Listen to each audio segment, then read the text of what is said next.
નમસ્કાર મારા વાલા ચાહકો મિત્રો, તમારું સ્વાગત છે આપણી ડીએમ મીડિયામાં। આપણી ચેનલને તમે અત્યાર સુધી સબસ્ક્રાઇબ નથી કરી તો પ્લીઝ મિત્રો ચેનલને અત્યારે જ સબસ્ક્રાઇબ કરી દેવા વિનંતી। શીલાબેન આયા તા કે નહીં બાજુવાળાના લગ્નમાં?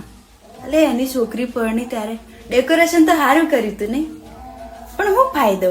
2 વખત તો નાહી જઈતી। ના ના બાપુ, આપણે કોઈની એવી વાત નહીં કરી। આ તો મને એ વાત મળી, બાકી આપણે કોઈ છોકરીઓ વાત ના કરીએ। તો તમને નહીં ખબર, 2 વખત નાહી જઈતી, પાછી અલગ અલગ જગ્યાએ। તો વિચાર તો કરો, પાછી એવી ને આપણે શું આટલું સજાઈએ બજાઈએ કંઈ કામ ના લાગે। તો અને પાછું ખાવાનું કેટલું બધું 32 જાતનું રાખ્યું હતું નહીં, પણ એ જ કહું છું ને, શું કામનું આટલું? 2 વખત છોકરી નાહી તો જાય, પછી તમે પકડીને જબરજસ્તી બાપ આપણા છોકરાને જબરજસ્તી લગ્ન કરાવીએ તો એ લોકો એ ખુશ ના રહે ને કહે નહીં। તો તમારી છોકરી પેલા તને કોને કીધું કે મારી છોકરી એ છોકરા જોડે ફરતી હતી?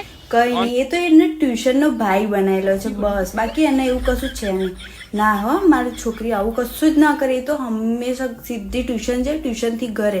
અમારી છોકરીને ફોનમાં રિચાર્જ જ નહીં હોતું ને, તો તમને આવી બધી અફવામાં આવવાની તમને ખબર તો છે કે મારી છોકરી કેટલી સીધી છે, બરાબર?